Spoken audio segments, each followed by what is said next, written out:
Chapter 4, Try Prayer Power. In a business office high above the city streets, two men were having a serious conversation. One, heavily troubled by a business and personal crisis, paced the floor restlessly, then sat dejectedly, head in hand, a picture of despair. He had come to the other for advice, since he was considered a man of great understanding. Together they had explored the problem from every angle but seemingly without result, which only served to deepen the troubled man's discouragement. "I guess no power on earth can save me," he sighed. The other reflected for a moment, then spoke rather diffidently. "I wouldn't look at it that way. I believe you are wrong in saying there is no power that can save you. Personally, I have found that there is an answer to every problem. There is a power that can help you." Then slowly he asked, "Why not try prayer power?" Somewhat surprised, the discouraged man said, "Of course I believe in prayer, but perhaps I do not know how to pray. You speak of it as something practical that fits a business problem. I never thought of it that way, but I'm willing to try prayer if you will show me how." He did apply practical prayer techniques and in due course got his answer. Matters ultimately turned out satisfactorily. That is not to say he did not have difficulties. In fact, he had rather a hard time of it, but ultimately he worked out of this trouble. Now, he believes in prayer power so enthusiastically that I recently heard him say, "Every problem can be solved and solved right if you pray." Experts in physical health and well-being often utilize prayer in their therapy. Disability, tension, and kindred troubles may result from a lack of inner harmony. It is remarkable how prayer restores the harmonious functioning of body and soul. A friend of mine, a physiotherapist, told a nervous man to whom he was giving a massage, "God works through my fingers as I seek to relax your physical body, which is the temple of your soul. While I work on your outward being, I want you to pray for God's relaxation inwardly." It was a new idea to the patient, but he happened to be in a receptive mood and he tried passing some peace thoughts through his mind. He was amazed at the relaxing effect this had on him. Jack Smith, operator of a health club, which is patronized by many outstanding people, believes in the therapy of prayer and uses it. He was at one time a prize fighter, then a truck driver, later a taxi driver, and finally opened his health club. He says that while he probes his patrons for physical flabbiness, he also probes for spiritual flabbiness because, he declares, you can't get a man physically healthy until you get him spiritually healthy. One day Walter Houston, the actor, sat by Jack Smith's desk. He noted a big sign on the wall on which were penciled the following letters, APRPBWPRAA. In surprise, Houston asked, "What do those letters mean?" Smith laughed and said, "They stand for affirmative prayers. Release powers by which positive results are accomplished." Houston's jaw dropped in astonishment. "Well, I never expected to hear anything like that in a health club." "I use methods like that," said Smith, "to make people curious so they will ask what those letters mean. That gives me an opportunity to tell them that I believe affirmative prayers always get results." Jack Smith, who helps men to keep physically fit, believes that prayer is as important, if not more important, than exercise, steam baths, and a rub-down. It is a vital part of the power-releasing process.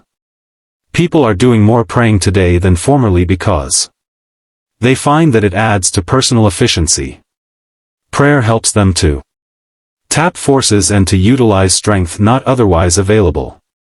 A famous psychologist says, prayer is the greatest power available to the individual in solving his personal problems.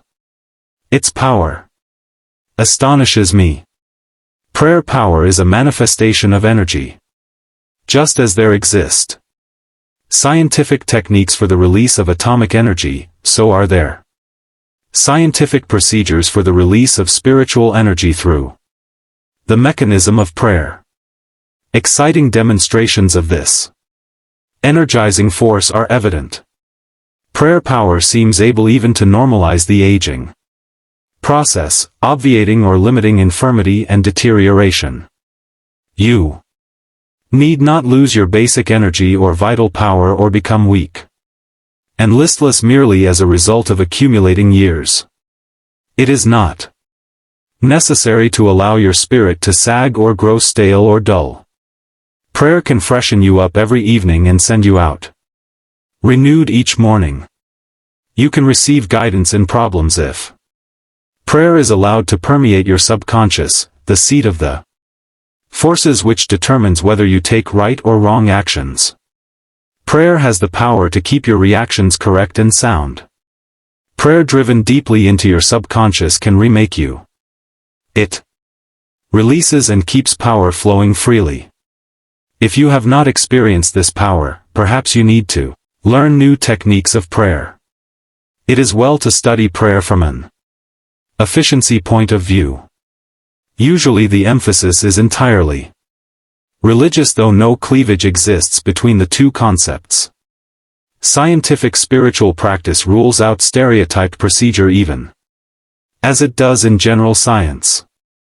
If you have been praying in a certain manner, even if it has brought you blessings, which it doubtless has, perhaps you can pray even more profitably by varying the pattern and by experimenting with fresh prayer formulas. Get new insights, practice new skills to attain greatest results. It is important to realize that you are dealing with the most tremendous power in the world when you pray. You would not use an old-fashioned kerosene lamp for illumination. You want the most up-to-date lighting devices. New and fresh spiritual techniques are being constantly discovered by men and women of spiritual genius. It is advisable to experiment with prayer power according to such methods as prove sound and effective. If this sounds new and strangely scientific, bear in mind that the secret of prayer is to find the process that will most effectively open your mind humbly to God. Any method through which you can stimulate the power of God to flow into your mind is legitimate and usable. An illustration of a scientific use of prayer is the experience of two famous industrialists, whose names would be known to many readers were I permitted to mention them, who had a conference about a business and technical matter.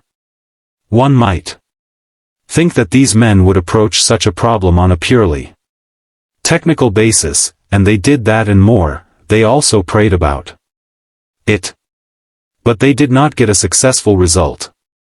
Therefore they called in a country preacher, an old friend of one of them, because, as they explained, the Bible prayer formula is, where two or three are gathered together in my name, there am I in the midst of them.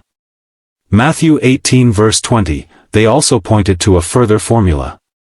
Namely, if two of you shall agree on earth as touching anything that they shall ask, it shall be done for them of my Father which is in heaven. Matthew 18 verse 19. Being schooled in scientific practice, they believe that in dealing with prayer as a phenomenon they should scrupulously follow the formulas outlined in the Bible, which they described as the textbook of spiritual science. The proper method for employing a science is to use the accepted formulas outlined in the textbook of that science. They reasoned that if the Bible provides that two or three should be gathered together, perhaps the reason they were not succeeding was that they needed a third party. Therefore the three men prayed, and to guard against error in The process they also brought to bear on the problem various other biblical techniques such as those suggested in the statements, "According to your faith be it unto you." Matthew 9 verse 29, "What things soever ye desire, when ye pray, believe that ye receive them, and ye shall have them." Mark 11 verse 24. After several thoroughgoing sessions of prayer, the three men together affirmed that they had received the answer. The outcome was entirely satisfactory. Subsequent results indicated that divine guidance was actually obtained. These men are great enough scientists not to require precise explanation of the operation of these spiritual laws any more than in the case of naturalistic laws, but are content with the fact that the law does operate when proper techniques are employed.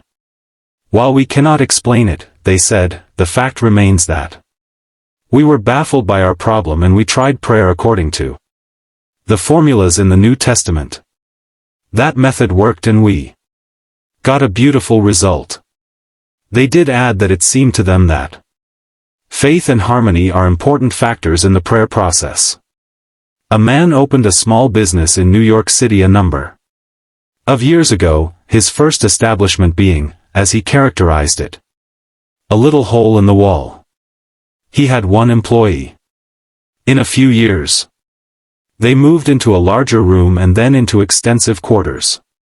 It became a very successful operation. This man's method of business, as he described it, was to fill the little hole in the wall with optimistic prayers and thoughts. He declared that hard work, positive thinking, fair dealing, right treatment of people, and the proper kind of praying always get results. This man, who has a creative and unique mind, worked out his own simple formula for solving his problems and overcoming his difficulties through prayer power. It is a curious formula, but I have practiced it and personally know that it works. I have suggested it to many people who also found real value in its use. It is recommended to you. The formula is 1. Prayerize, 2. Picturize, 3. Actualize. By prayerize, my friend meant a daily system of creative prayer. When a problem arose, he talked it over with God very simply and directly in prayer. Moreover, he did not talk with God as to some vast and far-off shadowy being, but conceived of God as being with him in his office, in his home, on the street, in his automobile, always nearby, as a partner, as a close associate. He took seriously the biblical injunction to pray without ceasing. He interpreted it as meaning that he should go about every day discussing with God in a natural, normal manner the questions that had to be decided and dealt with. The presence came finally to dominate his conscious and ultimately his unconscious thinking. He prayerized his daily life. He prayed as he walked, or drove his car, or performed other everyday activities. He filled his daily life full of prayer, that is, he lived by prayer.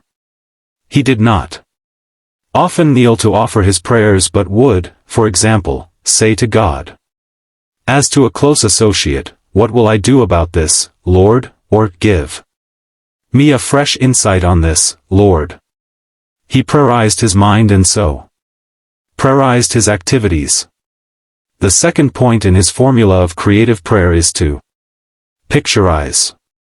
The basic factor in physics is force. The basic factor in psychology is the realizable wish. The man who assumes success tends already to have success. People who assume failure tend to have failure. When either failure or success is picturized, it strongly tends to actualize in terms equivalent to the mental image pictured. To assure something worthwhile happening, first pray about it and test it according to God's will, then print a picture of it on your mind as happening, holding the picture firmly in consciousness. continue to surrender the picture to God's will. That is to say, put the matter in God's hands and follow God's guidance.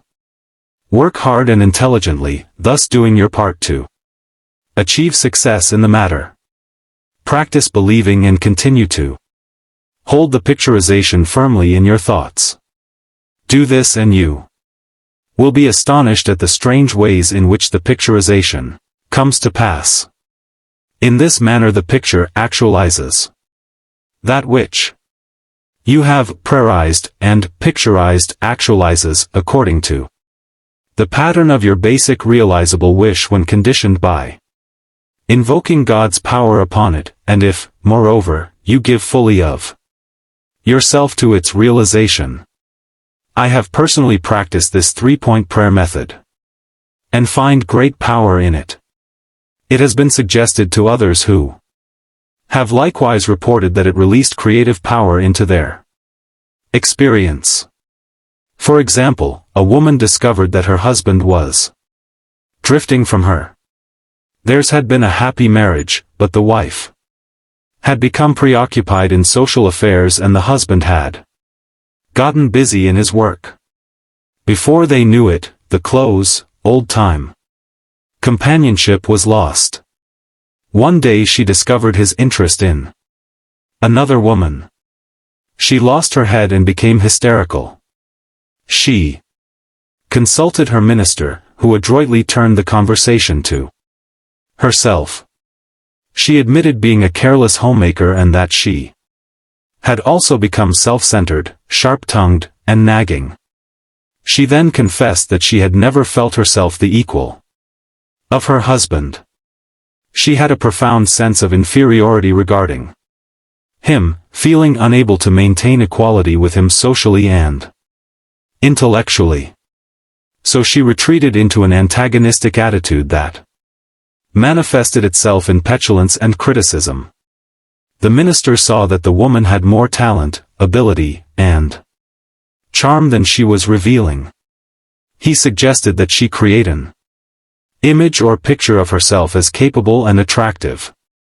He whimsically told her that God runs a beauty parlor and that faith techniques could put beauty on a person's face and charm and ease in her manner. He gave her instruction in how to pray and how spiritually to picturize. He also advised her to hold a mental image of the restoration of the old-time companionship, to visualize the goodness in her husband, and to picture a restored harmony between the two of them. She was to hold this picture with faith. In this manner he prepared her for a most interesting personal victory. About this time her husband informed her that he wanted a divorce. She had conquered herself to the extent of being able to receive this request with calmness. She simply replied that she was willing if he wanted it, but suggested a deferral of the decision for 90 days on the ground that divorce is so final. If at the end of 90 days you still feel that you want a divorce, I will cooperate with you. She said this calmly. He gave her a quizzical look, for he had expected an outburst. Night after night he went out, and night after night she sat at home, but she pictured him as seated in his old chair. He was not in the chair, but she painted an image of him there comfortably, reading as in the old days. She visualized him pottering around the house, painting and fixing things as he had formerly done. She even pictured him drying the dishes as he did when they were first married. She visualized the two of them playing golf together and taking hikes as they once did. She maintained this picture with steady faith, and one night there he actually sat in his old chair. She looked twice to be sure that it was the reality rather than the picturization, but perhaps a picturization is a reality, for at any rate the actual man was there. Occasionally he would be gone, but more and more nights he sat in his chair. Then he began to read to her as in the old days. Then, one sunny Saturday afternoon he asked, "What do you say to a game of golf?" The days went by pleasantly until she realized that the 90th day had arrived, so that evening she said quietly, "Bill, this is the 90th day." "What do you mean?" he asked, puzzled. "The 90th day. Why, don't you remember? We agreed to wait 90 days to settle that divorce matter, and this is the day." He looked at her for a moment, then hidden behind his paper, turned a page, saying, "Don't be silly. I couldn't possibly get along without you. Where did you ever get the idea I was going to leave you?" The formula proved a powerful mechanism. She prioritized. She picturized, and the sought-for result was actualized. Prayer. Power solved her problem and his as well. I have known many people who have successfully applied this technique not only to personal affairs but to business matters as well. When sincerely and intelligently brought into situations, the results have been so excellent that this must be regarded as an extraordinarily efficient method of prayer. People who take this method seriously and actually use it get astonishing results. At an industrial convention banquet, I was seated at the speaker's table next to a man who, though a bit on the rough side, was very likable. He may have felt a bit cramped by his proximity to a preacher, which obviously wasn't his usual company. During the dinner he used a number of theological words, but they were not put together in a theological manner. After each outburst he apologized, but I advised him that I had heard all those words before. He told me he had been a church attendant as a boy but had gotten away from it. He gave me that old story which I have heard all my life and which even now people will get off as something entirely new, viz., when I was a boy my father made me go to Sunday school and church and crammed religion down my throat. So when I got away from home I couldn't take it anymore and have seldom been to church since. This man then observed that perhaps he should start going to church since he was getting old. I commented that he would be lucky to find a seat. This surprised him, for he did not think anybody went to church anymore. I told him that more people attend church each week than frequent any other institution in the country. This rather bowled him over.